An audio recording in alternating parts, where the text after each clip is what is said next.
everyone, and welcome to Nighttime. My name is Emily Aaron, and I am joined by my amazing co-host, Camden Mowery. And today we have lots to talk about. We are taking a dive into rowing today with some of our guests. We're going to talk football. Do we think that we have a good lineup for next year? Also, how did the NCAA basketball finals finish? And what do our guests think about this outcome? Stay tuned because Nighttime starts now.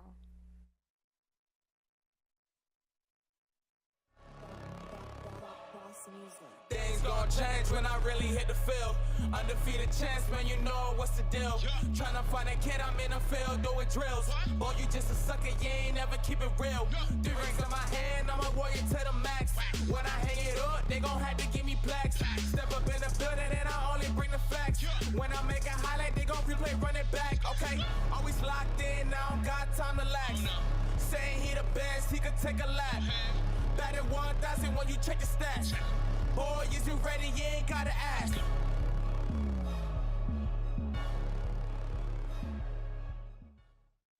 Hello everyone and welcome back to episode 12 of Nighttime. If you're wondering why I am backwards, it is because rowing, the sport we are talking about, goes backwards unless you're the coxswain. So, that is why me, Camden Mowery, is backwards for the bit. Thank you very much. Haha, everyone's laughing in studio. You should hear them. Okay, just kidding. Let's go over to the couch where we have our very special guests, Lexi, Zollo, and Kiersten Blaylock. How are you two doing today? I'm doing great. I love being on Nighttime as always, especially with Kiersten today. Our veterans. Listen, I don't know if I'm much of a veteran, but I enjoy being here, so I'm glad to be here. So true, so true. Great to have you on. Let's dive into this. We just did this thing called the Sunshine State Invitational, I believe it was called, where we had first place at an event. I think we had third at another event. I mean, rowing, it's a sport we don't talk a lot, so let's go ahead and dive into it. I know Kiersten, Lexi, you guys did your work on this, you prepared, so I'm going to let y'all go ahead and take over, say what you want about this rowing team. I know in the Sunshine State Invitational, our best team is definitely the Varsity 8 squad, and they actually ended up winning with, on the first day, they beat Miami with by a little bit more than 3 seconds, which is really good. And then the second day, we won just a little bit under 2 seconds, so it was a lot closer. But either way, we still made it out. And our Varsity 8 squad is actually amazing. And I actually want to get into my spotlight player really quick. Kelly Brown. She is the one I chose because she's a sophomore from New Zealand. She's 5'8", and she's actually one of the ports and the starboards, which is like the left side or the right side. So she does both because when you row, it's like 2 hands, but like you're only going one way. But she's 5'8", which is a very average height for a rower. And one thing that stood out to me, she's on the Varsity 8 squad, which is definitely one of our best rowing teams. And she is a pretty average rower, but I think that she has a lot of potential. She's really good because also back in high school, she has a lot of rewards under her belt that she has won. And even in her freshman year, she rowed in 9 regattas. And she also is an AAC academic on the academic team. So she's really smart, which is nice because we love our studious Knights. And personally, I would say that she's going to be the next Christina Starf. And if you don't know who she is, she was in our Hall of Fame last year. And she's one of our best rowers of all time. Wow, Lexi, that was really good. Kiersten, I want to ask you this. If the 4 of us were on like the 4 rowing team, you know, like Varsity 4, if we were the 4 in a boat, how well do you think we do? Because to be honest, I think I'm the one that's going to hold us back because like I said, I was complaining earlier, my leg already hurts, I can't row. I mean, do you think we can compete with any team at all if the 4 of us were on a team? Camden, I will be honest, you started the bit backwards, but you were rowing the wrong way. Thank you. It's the thought that counts. It's okay, but maybe you could be the coxswain for our team. Right, I'm the brain of the group. That's what I was told. Coxswain is the brain of the group. That is the one that's going to keep everyone together and motivated, and boy, am I smart, right? Okay, on that note, I want to talk about the player that I highlighted. She is a senior from Dallas, Texas. She is the coxswain for the Varsity 4 team. And her name is Mackenzie Harrod. She's very cool. She's got a lot of awards under her belt for this season. She has 3 first-place wins in the Varsity 4. And then at the American Athletic Conference Championship, her team placed 2nd in the 2v4, which is like the 2nd fastest boat on the team with like a top 4 person in the shell. And something, I have her height on her graphic. I have her height there because she's 5'5", and because she is shorter than the rest of the team, she's got to sit in the back of the boat. Yeah, that sounds about right. Of the boat. I don't know. She's the only person facing forward because everybody else is backwards, so they're rowing, so she can see. Yeah, okay. Yeah. And then like the rest of the rowing team is like upwards of like 5'8", 5'9", 6 foot. So basically Tall girls. taller than You. me. She's a coxswain, right? Yes. Coxswain, I could yeah. definitely be a coxswain because I am a whopping 5'5", and I feel like I've got the voice for it. Yes, you do. You guys can back me on that. You got to be a motivational speaker. 100%. But there is somebody that I want to highlight that I just want to throw out there and give a little shout out to is our head coach. Our head coach, actually, I love to point out our coaches because they never really get the recognition they deserve. And let me just tell you, she is amazing. In fall of 2018, Kramer was voted the U.S. Rowing Fans' Choice Collegiate Coach of the Year. On June 2nd, 2019, the Knights made history again as the Varsity 4 became the first UCF boat to post a top 15 finish in the NCAA championships. Wow. So she has definitely led the Knights rowing team to a ton of victories, but guys, it's my favorite part of the show. It is my quiz, and it is on rowing. So let's get started. I'm going to not answer the question. I'm going to read the question, give you 3 seconds to pick an answer, A, B, or C. Then I'm going to throw it to the couch, see what you guys have to say, throw it to Camden, and we'll go on from there. Emily, I think we have time for one question, so you choose your favorite question, and we have All that. right, let's do. You know what? I'm going to do question number 1 because I don't think you guys know the answer to this. So, our one and only question: how many rowers are on the UCF rowing team each year? A, 45 to 60, B, 30 to 40, or C, 60 to 70. Alrighty, 3, 2, 1. Couch, what do you have to say? A. A and 45 to 60. She said A, okay, too. I wrote 45 A to as 6, well. so. This is going to be bad. Camden.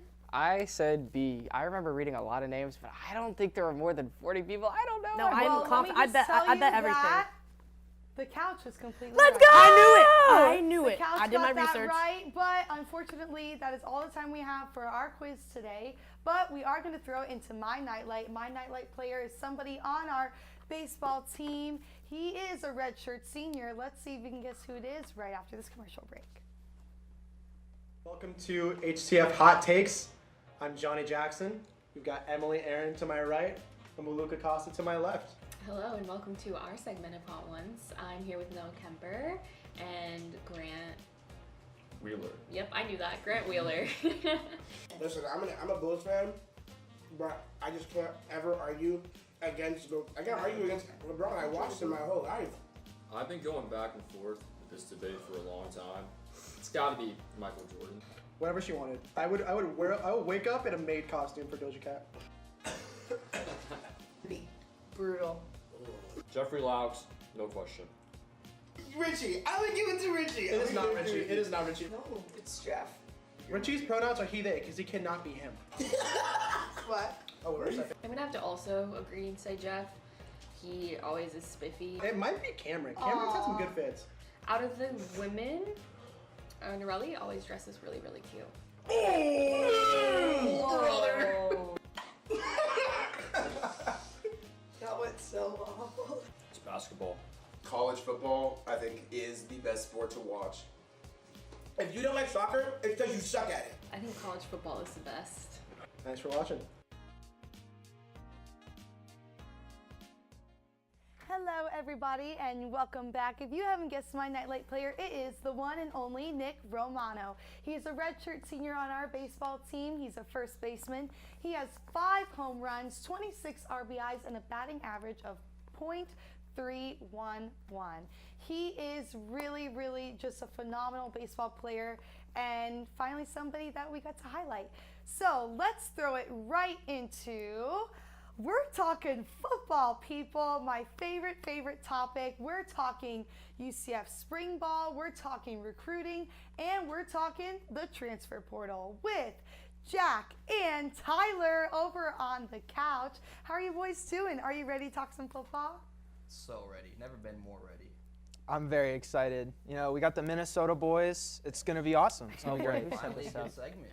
Who set Finally. this up? We've got the Riz Lord himself, Jack, if you guys watch that vlog. Jerry That's how he is West. determined. And then we've The got logo. Mr. Oklahoma. Be honest, Tyler, if we ran the Oklahoma drill with each other, who's flattening who? I would run you over. I'm No. pretty confident in that. Yeah, no, I agree with that. I think that's pretty fair. I got no strength to me at all, but I play big. I'll say that. So let's go. Let's talk about football, boys. We've got UCF spring ball starting next week. I believe the date is April 14th. Could be totally wrong, but I know it's next week sometime.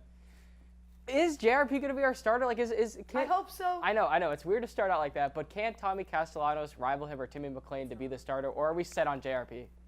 I think that JRP is going to have to be the starter day one, because like Tommy, while he came in as a freshman, he showed like flashes in his very minor play. He had that super long touchdown run, I remember, but it's going to almost impossible for him to take the job from JRP, I think. That's fair. Yeah, the UCF was underwhelming in the transfer portal this year. I thought losing people like Mikey Keene. I'm a Mikey Keene supporter. Hey. And Ryan O'Keefe, Matt Lee were some big losses. There were some versatile players with like I said, Ryan O'Keefe. Matt Lee was multiple-time All-Conference, and he grew up in Orlando, so it was kind of tough losing a guy like him to Miami. So I think they were underwhelming. They didn't get many guys that could fill all those shoes. So yeah, it's going to be tough for them. We also lost Jeremiah Jean-Baptiste, who was probably one of our best defensive players. But Lexi, I know you know some of the, or not Lexi, sorry. Lexi was on last segment. Emily Aaron, my bad, apologies. Emily, transfers that came in, you kind of did a little thing on those. Can you tell us about the transfers that are coming in? I did. Let's talk transfer portal, people. So I have two players that I looked through all the transfers that we received from other schools, and these two players, and obviously I'll get the boys' opinion on the couch, but I have two players that really, really stood out. And let's start with Bulla Schmidt. He's an offensive lineman from Fresno State, weighing in at 275 and a height of 6'2". He is super dominant on the field. And crazy fact, but pretty cool, he has a 4-yard reception, and he's an That's awesome. offensive lineman. So he's got a lot to offer. Now, I watched all of his recruiting tapes, and let me tell you, he's pretty phenomenal, and I'm very, very excited. I really hope that we start with him this season. I think he has a ton of potential. Boys on the couch, do you know anything about him? Do you know, he's from Hawaii. He came from Fresno State. Do you have any background on him, or do you have any opinions? What do you think? I think he could be really good. He's definitely got the size and frame to be a versatile offensive lineman. I think he'd fit more in the interior, obviously. Yes. Because we lost Matt Lee, so he could be one of the guys who could replace him. Mm-hmm. But I don't know if he's seen a lot of playing time in college, so I'm just worried how he'd look as, say, a day one starter. I don't know if that'd be him right out the gate. Right, I agree. I think we should give him a chance. I truly think he has the potential for it. But there's also one other player I want to shout out to is Jaira Wilson. He is a safety from ECU, East Carolina, who was basically our rival last year. So that's pretty interesting that he's coming over to UCF. Last season, he had 12 tackles and 1 interception. And last season, when he played against UCF, he had 3 tackles against us. And let me tell you, I also watched his recruiting tapes, and he is also very good. Boys on the couch, do you think that he is a potential starter for UCF? I do, and when I was looking at UCF, when I was looking at some of their top recruits, I actually had Jaira Wilson being their biggest recruit they got. The secondary was a big need for UCF last season, and getting a safety like Jaira Wilson, he has good size, he's athletic, and like Emily said, he makes a lot of plays. So I do think this was probably the most impactful guy we're going to get, and he will definitely be a day one starter for UCF. Well, Tyler, I know you wanted to talk about the guy that we had that was the highest recruit, so we'll get there in a minute. I will say, though, the offensive lineman that we got in the transfer portal, a little bit short. He's 6'2", so like you said, probably on the interior lineman, because I don't think he's going to be one of those 6'7" big boys on the outside. Right. But Tyler, who is this highest recruit that we got, and why is he going to make a difference to this team coming into the Big 12? So the top recruit in UCF's recruiting class is 4-star D lineman John Walker, and he is the highest rated recruit in school history. And now, of course, getting a player like that is just fantastic always because he could be a superstar on this defense. We don't have a real winning, like, great pass rusher since Big Cat Bryant left like 2 years ago. So that is awesome to get, like, just how much a great pass rusher can help improve a defense that is really lost a lot of talent top to bottom is just big for us. And he can be here for 4 years. It's even better. It's really good. So let's go ahead and get to your guys' two teams. I know, let's start Colorado, LSU. Let's go ahead and give it to Tyler with LSU because I know you want to talk about Jaden Daniels and them Tigers. Go Tigers. So, yeah, I think LSU had a really great offseason. They had the number 5 recruiting class and the number 2 transfer portal class. Notable guys, they had 2 5-stars, Deshaun Womack, an edge rusher, and offensive tackle Zalance Hurd. LSU can be a very, very good team next year. They went 10-4 last year, beat Alabama. Oh, yeah. They can compete to win the SEC West and play for an SEC title. It's wide open this year because, of course, Bama is the question mark at quarterback. We don't know is it going to be Jalen Milroe? Is it going to be Ty Simpson? And Jalen Milroe, in his one game he played, it wasn't very impressive. And Jaden Daniels, he showed constant improvement throughout the year. Dynamic athlete, and I think LSU can really make some noise this year. Of course, Brian Kelly, head coach, proven winner.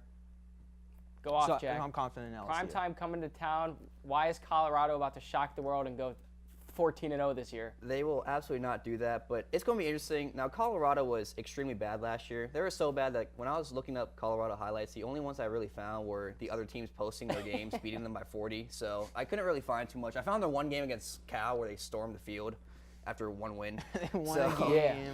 But Colorado, they obviously brought in Coach Prime. They had the number 1 transfer class. They brought in obviously Travis Hunter. Deion Sanders' son is going to be the starting quarterback for Colorado too, so that'll be interesting. And they have a lot of good guys. Like they got Sedu Traore. I don't know if I'm pronouncing that right. The only reason why I know who that is because he is from Clearwater, Florida, where I'm from. And we did play against him in high school. But he's a big tight end from Arkansas State. He was first team all Sun Belt. And he's a 4-star recruit. And they got a lot of 4-star recruits. Deion Sanders put in a lot of work this transfer class. And they went 1-11 last year. I'm expecting a good 4 wins from them this year. And it'll be improvement for Colorado. Yeah, they'll be competitive in all their games, though. They're not going to get blown out by 40. They are in the Big 12 now, though. They're going to be playing coaches like Lincoln Riley and Chip Kelly, so it's going to be hard for Deion, I think. I got you. Yeah, no, I love it. And some people say coaches don't fit. Deion is the culture there, and he is going to bring them a winning culture. It'll take a couple years, like it'll take us transitioning to the Big 12. But that's enough football for now. Let's get into my nightlight. And as well as Emily, mine is going to be someone from the baseball team, someone who picked up another home run, and I believe is within 3 of the all-time home run record at UCF. Stay tuned, and I'll let you know when we come back from commercial break.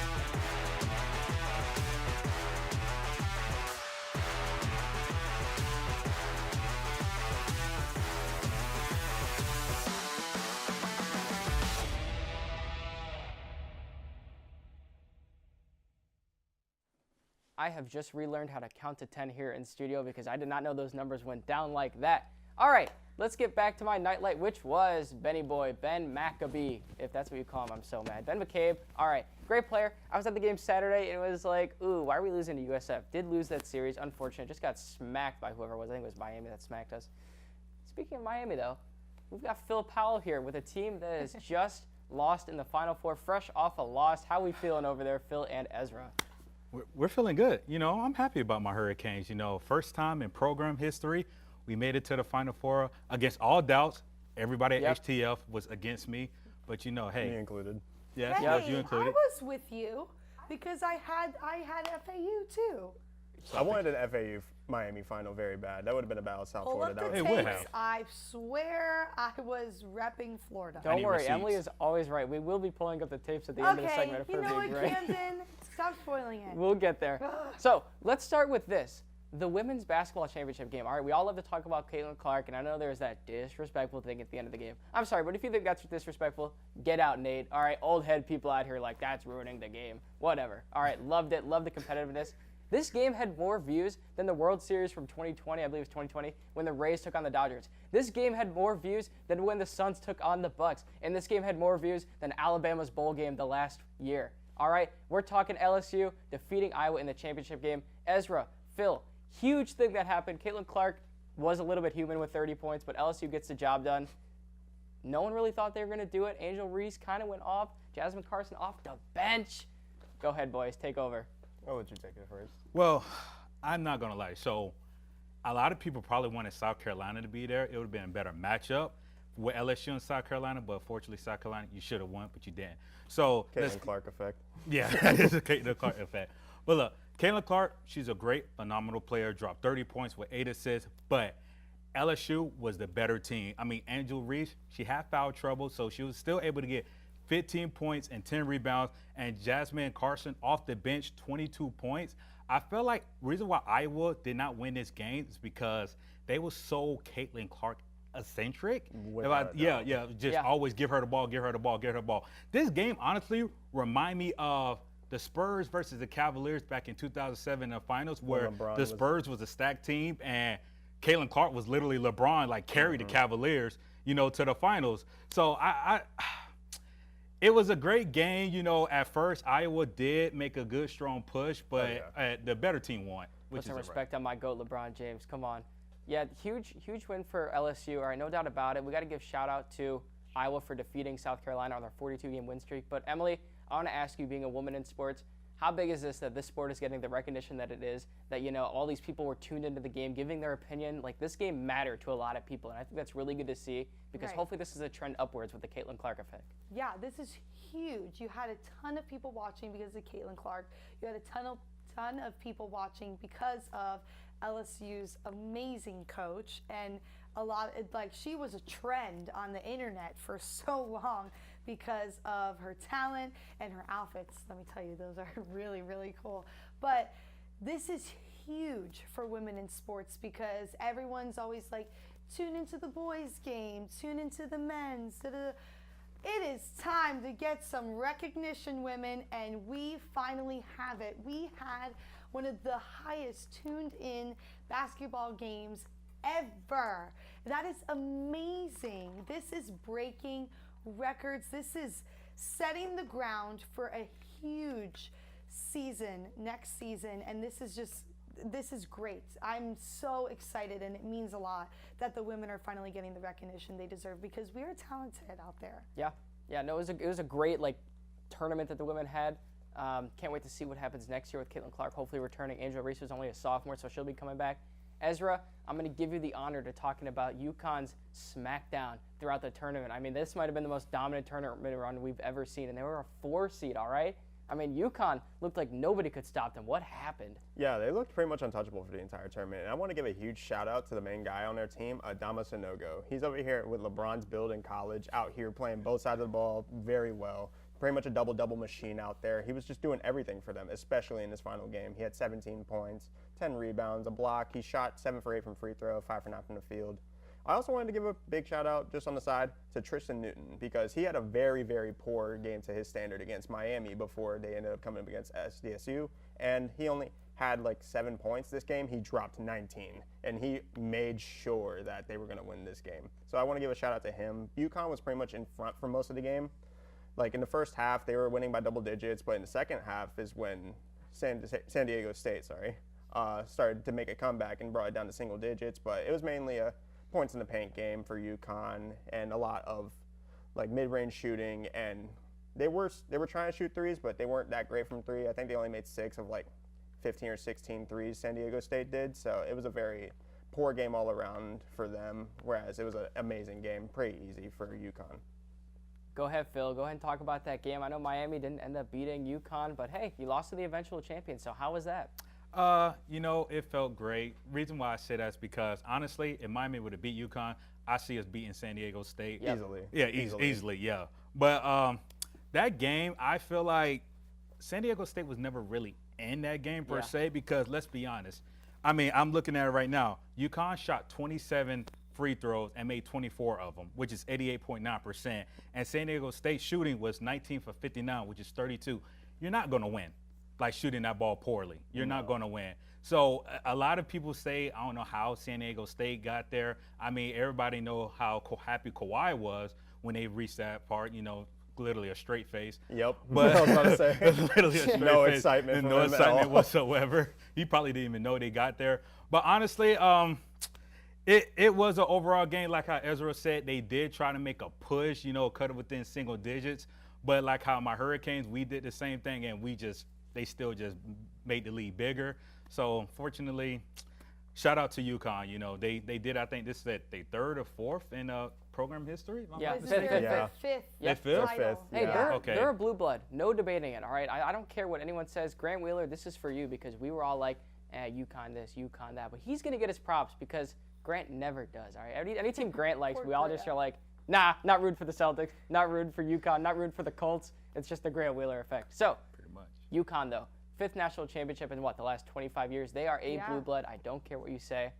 They're here to stay, and I think next year they should be the favorites. They should be the #1 team because no one looked like they could stop them. That's last debatable. question I'm going to ask you boys.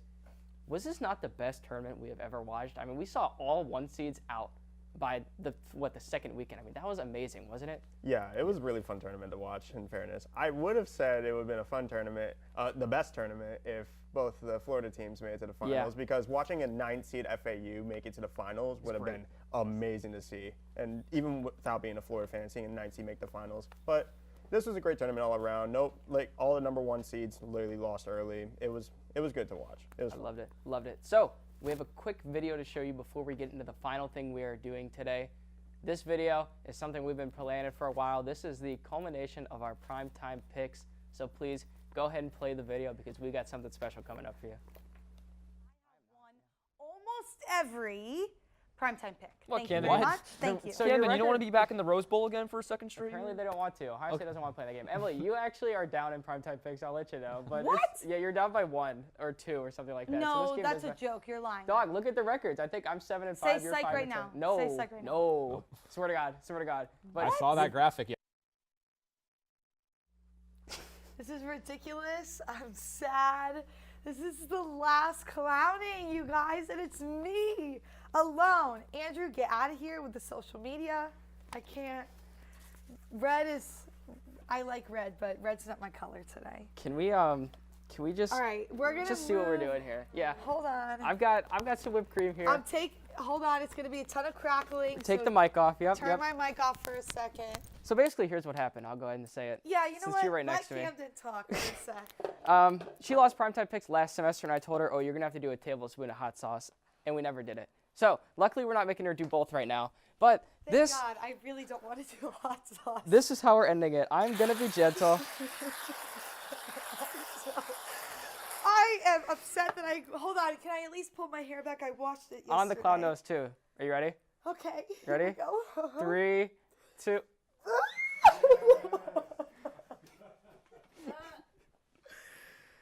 I don't know why I agreed to that. I am sorry for ever thinking I would win this. Yeah, it was a fun season, though, wasn't it? It was a lot of fun, and I really hope that someone else gets to deal with this next year. Hey, I hope so, too. It'll be someone else. Speaking of next week, Maddie Glass will be taking over for me with Emily Aaron, as always. Yay. But that's all I got. That's nighttime for this week. Thank you for everyone joining it. That's me and Emily Aaron, 2 co-hosts. Let's do that thing. We'll see y'all next week for episode 13.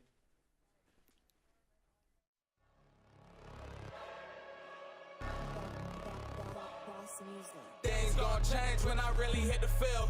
Undefeated champs, man, you know what's the deal. Tryna find a kid, I'm in the field doing drills. Boy, you just a sucker, you ain't never keep it real. 3 rings in my hand, I'm a warrior to the max. When I hang it up, they gon' have to give me plaques. Step up in the building and I only bring the facts. When I make a highlight, they gon' replay, run it back. Okay, always locked in, I don't got time to lax. Saying he the best, he could take a lap. Batted 1,000 when you